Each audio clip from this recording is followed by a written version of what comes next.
Assalamualaikum warahmatullahi wabarakatuh dan salam sejahtera.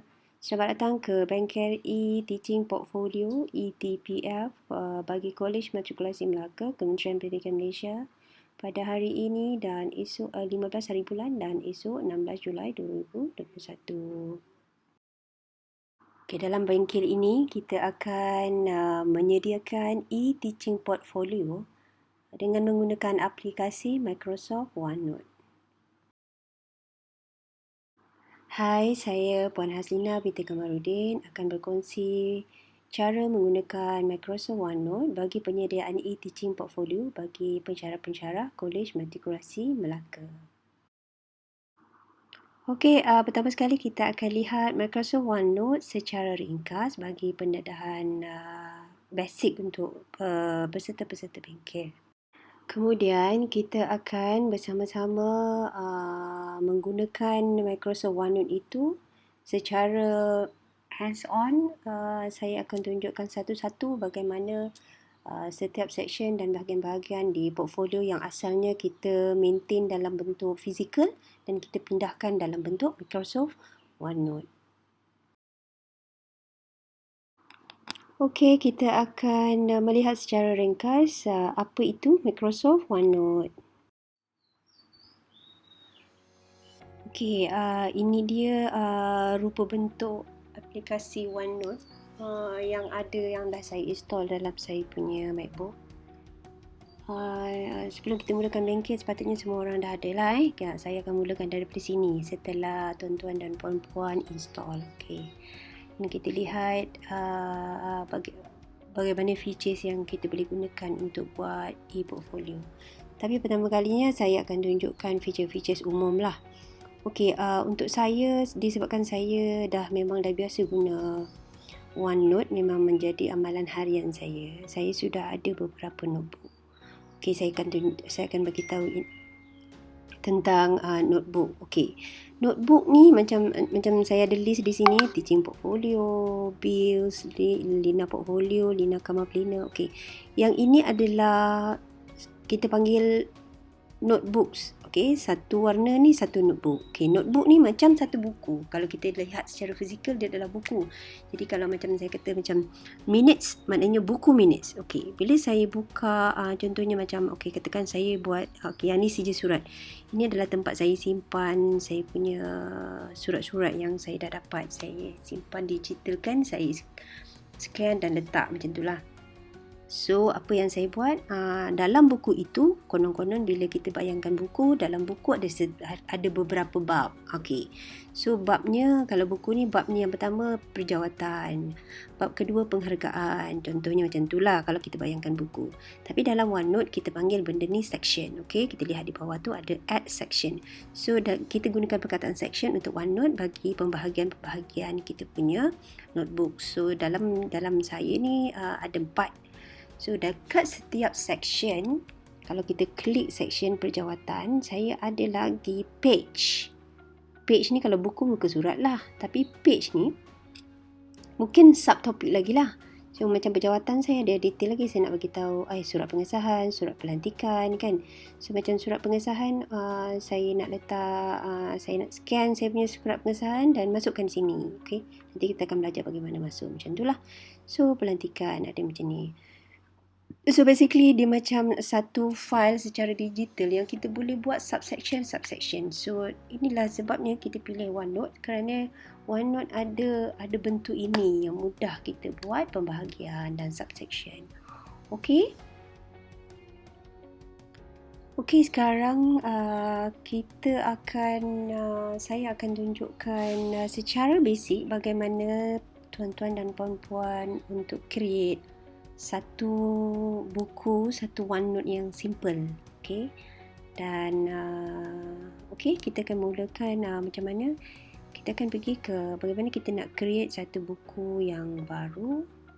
Okey, kita akan buat kita pilih atas tu, ada dekat file atas, pilih new notebook. Okey.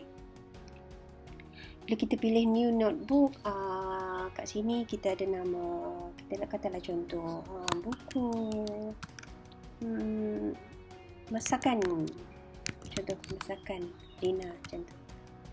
Okey, mungkin kita nak simpan resepi kita kat sini secara organize dan sebagainya kan. Okey, katalah contoh. So, kita pilihlah warna-warna ni, pilih ikut suka lah.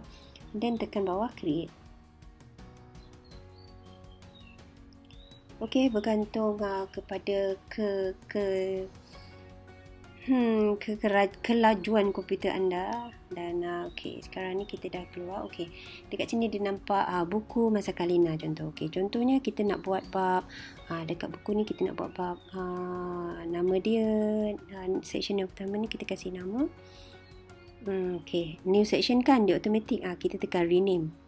Right, sini kita nak cakap katalah buku masakan Melayu contoh. Okey, type lah masakan Melayu. Dekat masakan Melayu pula ada lagi kita nak buat subkategori. Pergi kat sini, pergi dekat bahagian add page ni, dekat untitled page tu, untuk nak bagi nama untitled page tu, kita type je dekat bawah cursor ni ke kanan, kita type kita cakap jenis masakan nasi contoh. Okey, so nasi lah. Kalau kita type nasi kat sini, automatic add page kita nasi lah. Lepas tu dalam bahagian nasi tu pula kita kata contoh kita nak tambah nasi apa, nasi kerabu. Okey, nasi kerabu, so kita tambah add page. Okey, tulis nasi kerabu. Okey, tulis pula type. Okey, nasi kerabu. Okey, sekarang nasi kerabu, tapi kita tengok nasi atas, nasi kerabu dia macam macam sama level kan. Kita nak jadikan nasi kerabu tu sub kepada nasi. Okey, jadi kita buat nasi kerabu. Kita tekan right click. Okey, kita akan tengok di situ ada make sub page. Sub page maknanya lagi kecil lah, muka surat yang lagi dalam. So tekan yang tu. Okey, kita dapati nasi kerabu.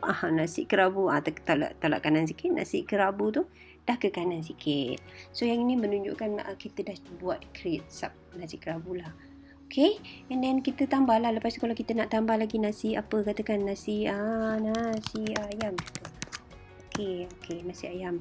Dia dah automatic nasi ayam. Okay, kat sini. Okay, next resepinya bukan nasi lah. Next ialah contoh kita nak buat kita tekan je add page. Kita tekan nasi, kita nak resepi apa, air kata contoh. Bukan air lah. Okay. Kuah lah. Kuah. Contoh kuah. Okay. Tapi kuah bukan bawah nasi kan. Jadi kita nak buat kuah tu jadi utama balik. So kita right click dekat kuah, pilih promote sub page. Okay, so dia pergi ke kiri lah.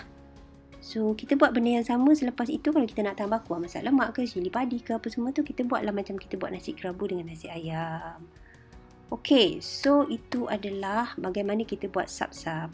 Dan kita patah balik dekat masakan Melayu tadi. Contohnya kita ada, lepas tu bukan masakan Melayu pula, kita nak buat masakan Cina contoh. So kita akan tambah add section. Kan add section tu kita buatlah, type lah masakan Cina contoh. Okay, so masakan Cina dah ada section baru. So section baru ni kita pergi ni tambahlah menu-menu yang lain. So itu secara basic bagaimana kita masukkan kita gunakan add section dengan add page. Okey, setelah kita siap, ini buku yang paling simple kita buat contoh. Setelah kita siap, ada perkara penting yang saya lupa nak beritahu. Kita kena ada knowledge untuk sync dengan share. Okey, sync adalah ini kita buat, yang kita sedang buat ni, kita sedang buat dalam Microsoft OneNote punya application. So application ni kalau kita tidak berada dalam komputer, kalau kita tak ada line, kita masih boleh buat. Kita buat kerja offline lah, kita buat tak ada internet apa semua, kita buat apa semua. And then ataupun kita sedang berada dengan kita ada internet dekat laptop kita sekarang. Dan kita nak make sure that apa yang kita buat ni memang ada backup dekat online punya notebook. Untuk pengetahuan rakan-rakan sekalian, OneNote application sebenarnya kita ada web base. Okey, web base maknanya sebenarnya kita tak payah download pun OneNote ni.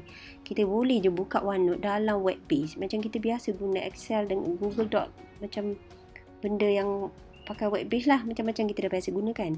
Tapi sebab saya ajar terus dekat OneNote application sebab dia punya features lebih penuh. Katalah kita buat ni, nanti kita nak buka dekat komputer kita tertinggal kita punya laptop, kita nak buka di komputer orang lain. So tak ada masalah. Tapi dengan syarat kita perlu sync notebook ni. Right? Caranya ialah pergi ke file dan kita pilih sync this notebook. Ataupun kalau kita malah nak fikir setiap kali kita cipta notebook, kita make sure kita pilih sync all notebook pun boleh. So katakan saya pilih sync this notebook, dekat saya ni dia dah tak ada pilihan apa-apa. Dia dah memang automatic sebab saya sebelum ni memang dah setting kan. Syncing dia memang kepada akaun kita punya akaun BM kita lah. So tapi katakanlah tuan-tuan dan puan-puan tak pernah buat apa-apa lagi, mungkin perlu tuan-tuan dan puan-puan dia akan minta dialog untuk akan keluar dialog box untuk minta account. So teruskan dengan menggunakan account BM. Kita nak backup tu kita simpan, so tak ada masalah lah.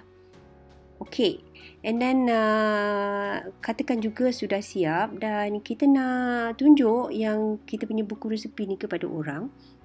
Kita juga boleh share seperti mana Puan Iliani share dia punya template portfolio. Sebentar lagi saya akan tunjukkan. Dipilih di sini pun boleh. So tekan share dan kita boleh send link to notebook. Maknanya kalau kita tekan ada dialog box yang akan tanya kepada siapa kan kita nak share. So kita akan letaklah nama email orang tu, type dan tekan send. Macam itulah cara kita nak share kita punya notebook. So notebook ni kita juga boleh setting sama ada orang tu tengok saja ke ataupun orang tu boleh tukar, edit lah. Tapi kalau orang tu kita benarkan edit, so kalau dia buka di komputer lain, dia tukar dekat kita pun tertukar lah. So kena hati-hati dekat situ jugalah menu option semasa kita nak share kepada orang lain. Okey, itu saja berkenaan dengan syncing dan share, dan kita akan sambung terus kepada next bahagian dalam bengkel ini.